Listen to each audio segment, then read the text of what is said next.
Hello there, Ben Bowers, the Spirit Specialist, and I am here today to talk to you about Redwood Empire. And I'm going to try and hold the bottles up to the screen, but it's going to be a little bit tricky because there are 3 of them in the range of which I'm going to talk to you about. So we have Redwood Empire Pipe Dream, which is a bourbon whiskey. We have Lost Monarch, which is a blend of whiskies because it is a blend of the bourbon, and also the Emerald Giant, which is their rye whiskey. And normally when I do that, I take a screen grab and use that as the image for the YouTube kind of title screen. But I've got 3, so it's a little bit kind of trickier to do that.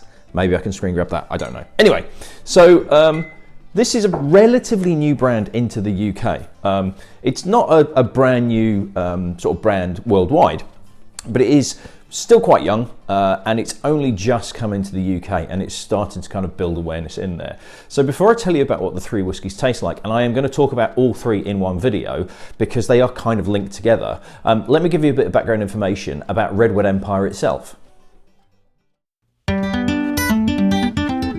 Redwood Empire is a range of whiskies from the Graton Distilling Company, based 60 miles up the coast from San Francisco in Sonoma County, a region well known for high-quality winemaking.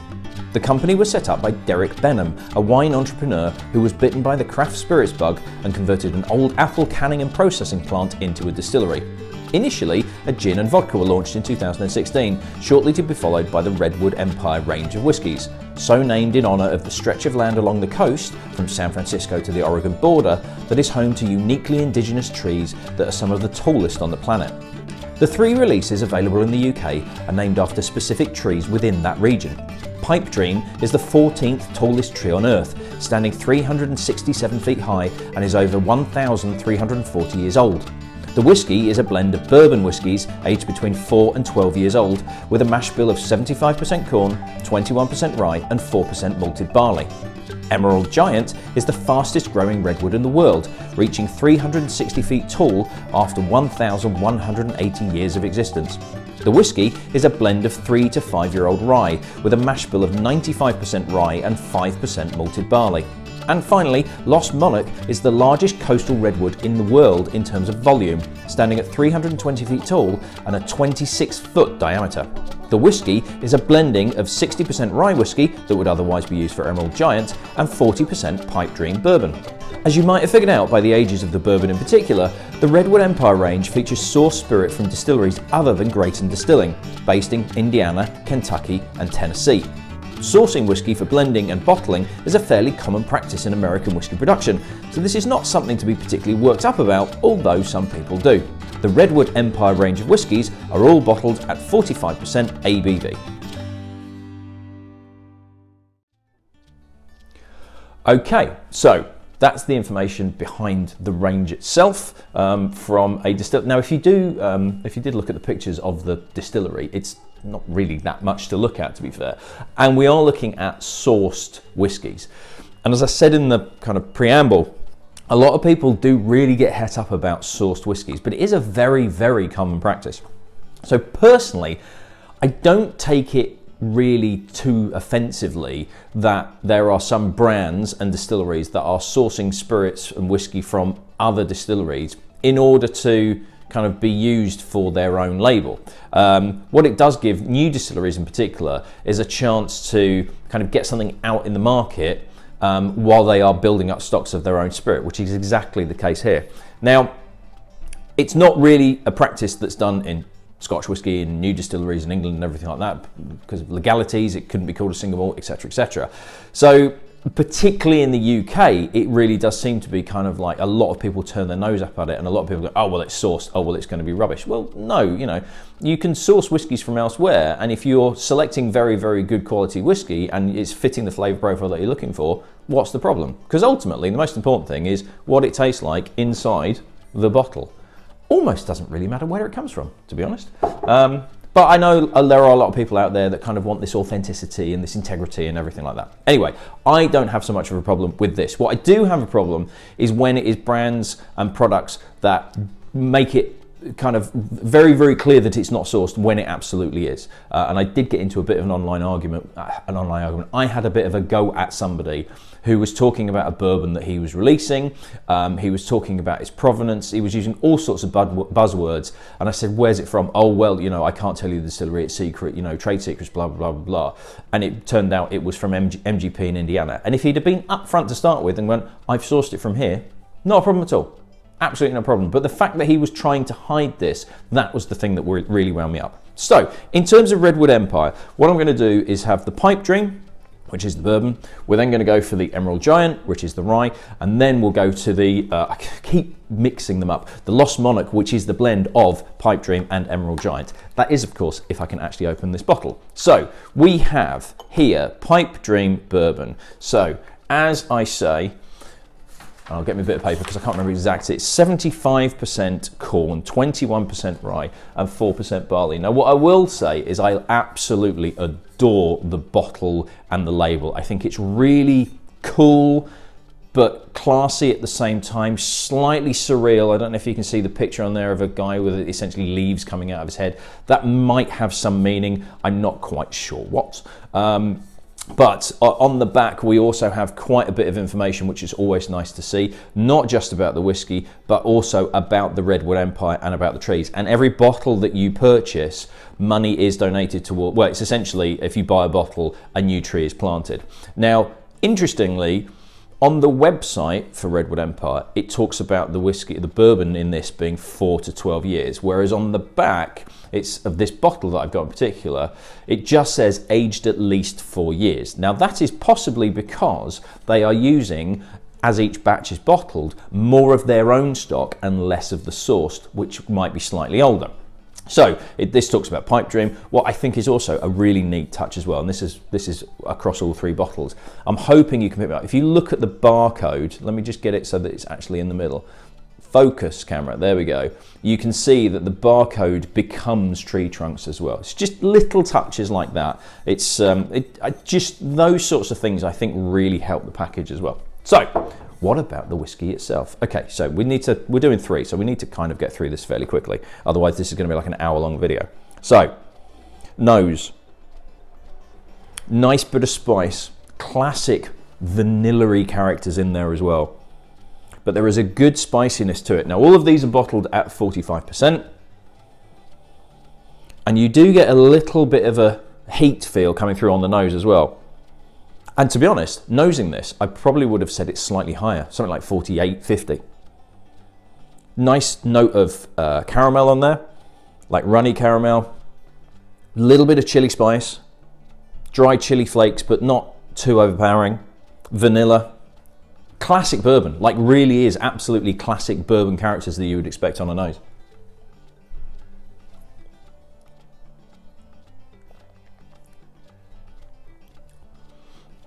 And what's on the nose really does follow through. The spicy element is a little bit more pronounced. You get a nice rich caramel mouthfeel though as well. There's a lovely texture to this. The vanilla element's there. It is, finish dies off a little bit quickly, but there is enough spice and heat that it does linger without, it dies a little bit quickly, but it doesn't just disappear. There is something lingering still.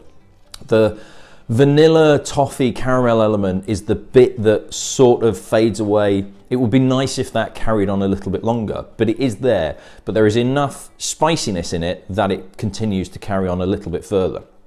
It's very well rounded. I really like the texture. It's not oily, but there is a sort of a feel of a very runny caramel that's sort of slightly coating your mouth. It's pretty, for a bourbon, it's got just about the right balance for my particular taste. I tend to like it slightly sweeter, and I'm less of a fan of the really spicy bourbon whiskies that you get.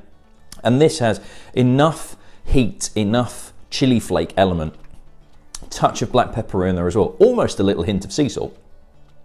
But that's not overpowering. You do get that sweeter element too. This is going to make a brilliant old fashioned. It does, because I've made an old fashioned with it previously. But I really like that counterbalance of spice and sweet. There's dark fruit, there's kind of like dark fruit cakey elements in there as well. There's that touch of vanilla.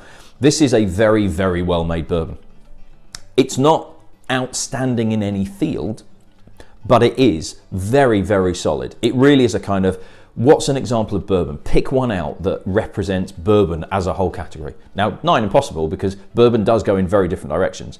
But this is almost, if you took a map, a flavour map of where bourbon can go, this would be slap bang in the middle. And that is absolutely not a bad thing, because it is ticking loads of boxes for me, as in, I'd like a bourbon that's really easy to drink, really enjoyable, but has complexity, isn't too overpowering, ABV isn't too high, works in cocktails, but drinks really well neat as well. I think it's a classic bourbon. I think it's absolutely brilliant. Oh, what I didn't say was they are all exactly the same price, which is $49.99 as well. So let's move on to the Emerald Giant. So I cannot open these sample bottles that I got. So Emerald Giant, 95% rye and 5% malted barley. Again, bottled at 45%, again, $49.99. So let's see where we are with this. Now, again, back label exactly the same, gives you all the relevant information. Now, what this does say is aging our barrels in the temperate climate of the northern California coast allows for a slow and even extraction of flavour. What I don't know is how much of the maturation is being taken there, because if they're sourcing whiskies from elsewhere, they would have been matured elsewhere. It's then how long are they brought over to Graton. I'm assuming it's called Graton. It might be Graton, but I'm going for Graton. How long those casks have been at Graton Distilling. Okay, so 95% rye, 5% malted barley. Instantly a sharper note, almost a hint of kind of copper coins. It's not as spicy as the Pipe Dream. It's much cleaner, it's much fresher. There's an almost metallic note on there as well. To be honest, on the nose, there's not that much as there was on the Pipe Dream. It's a lot cleaner.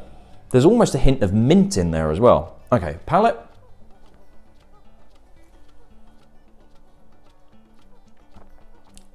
Now the flavour comes through. Now you get a lovely, really interesting kind of warm oak, hints of almost gingerbread, ginger cake in there. There's a gingery note to it. There's a hint of mint as well. That mint that's on the nose carries through. You get a lovely clean feel to this as well. What was slightly metallic on the nose, slightly coppery, softens, but still becomes almost minerally. It's really well balanced, and it's, even though it's not as fruity as the bourbon, there's almost a hint of the fruitiness that's in it is less dark fruitcake and more sort of baked apples and orchard fruits. It's not as spicy as the bourbon is. It's much cleaner, it's much fresher, but I actually prefer it. There's a touch of kind of barley sugar in there. There is a sweetness, but it's a slightly floral sweetness as well. I tend to go for bourbons rather than rye whiskies. Rye tends to be a little bit sharper for my particular personal preferences, but this is brilliant, and it has a sweetness to it that also reminds me of Angel's Envy Rye, which is one of my all-time favourites. That's replaced Angel's Envy Bourbon in my top 10. I think it's absolutely superb, and there is elements of that in here. Now, that is matured in cognac casks, and I think some of the rye whiskey has been matured in red wine casks as well, and I think that is what's giving that slightly unusual fruitiness to it. It's a superb whiskey, just drinking on its own. I really want to try this on an old-fashioned, but this I much prefer to the Pipe Dream, which I think is a really classic bourbon. This has more interesting things going on with it. On that note, let's see what happens when we combine the two. So, as mentioned previously, this is a blending 60% of the rye and 40% of the bourbon. Now, this could either go quite wrong and they cancel each other out and it goes a bit flat, or if they get it right, it's taking the best parts of both of those two whiskies previously and putting them into one glass. So let's see what happens here. Now on the nose, it's closer to the rye. It's a little bit cleaner. It's got that minerally element as well. I'll be honest, I was hoping that there was going to be a bit more fruitiness coming through with that bourbon element, but it's... No, I haven't got any more rye left in there, but the dregs from that, It's not too dissimilar. The rye whiskey element is very much coming through on the blend, but let's see where we go on the palate.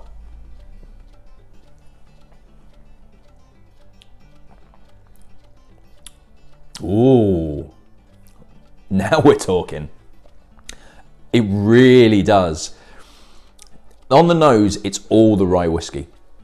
It's pretty much the same nose, but on the palate, you absolutely get the best of both on this. You get that slight mineral element of the rye whiskey coming through. You get that barley sugar note, but underlying that is a further layer of kind of butterscotch, but it becomes like a salted caramel element because of that mineral element of the rye whiskey. So what was a kind of dark fruit vanilla caramel from the bourbon has that slightly salty, slightly mineral. I'm going to keep going back to mineral, but it turns what was a runny caramel into runny salted caramel with dark fruits, with the higher notes of the rye whiskey, and it blends them absolutely brilliantly. There's bags of flavour going on in here. It really is taking the best. And it absolutely comes across as 60% rye, 40% bourbon. It's much more of the rye whiskey element is coming through, but what that bourbon content is giving you is more of a deeper fruity, not earthiness, a deeper note, a richer fruitiness underlying and supporting those higher notes of the rye whiskey that are coming through. It's really interesting to try the three side by side as well, because you've got a very classic bourbon, ticks all the boxes of what bourbon whiskey as a category almost can be represented by. You've got a really crisp, clean rye whiskey that isn't particularly spicy and might not be spicy enough for some people. Rye for me can be chili flakes, black pepper, sourdough, that sort of thing. It absolutely isn't. It's a rye whiskey that's a little bit sweeter, a little bit softer. Like I say, it reminds me of the Angel's Envy rye, which for some people is much too sweet. But the Lost Monarch, which is the blend, is the blend, isn't it? Yes, the Lost Monarch is the blend. It's taking absolutely the best bits of those two and working with them. And I think if you went 60% bourbon, 40% rye, it would be probably too fruity. And if you used more rye and less bourbon, you wouldn't actually get that element coming through. So the blend is absolutely masterful. I'm so impressed how it takes the best of the two previous whiskies and brings the best bits out and highlights what they've done so well. It's an absolutely cracking set of whiskies. It really is. They look fantastic. I think they taste brilliant. I think they might be slightly on the sweeter side.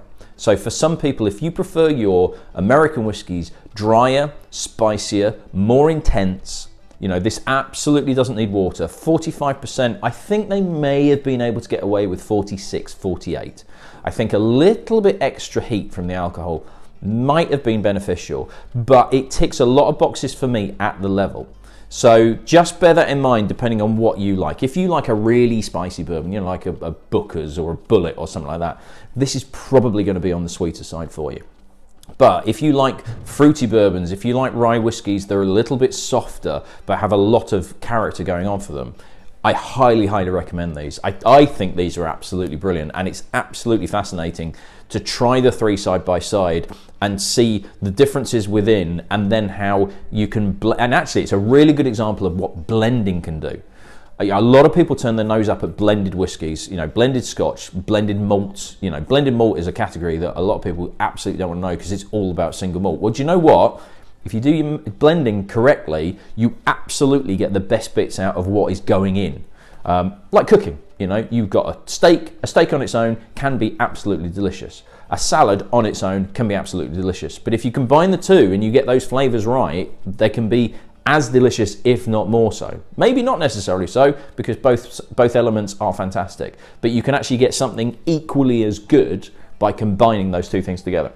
So, Redwood Empire, I highly recommend it, which is why I have it in the shop. They are all available from the website, www.spiritspecialist.com, or you can come in the store. I do have some sample stock, fortunately, from the brand, which was very kind of them for me to share with my customers. That's when I'm not nicking a little bit to make an old-fashioned with. But yeah, I think all three are brilliant. It's not a case of, well, just go for the blend. I think if you're looking for more of a bourbon style, a classic bourbon style, then absolutely the Pipe Dream is the one. So they're great. I think they're absolutely fantastic. There are some other versions out there. So I think there's, it's not a cask strength, I think it's a bottled in bond. So I'd be very, very interested to see what that's like. And I will be taking a trip to the States fairly soon. So hopefully I can pick some up, or they'll bring it over to the UK, and I really hope they do. But highly recommended, available in store. I do recommend picking up a bottle. That is me done for this video. I shall see you at the next one. Cheers.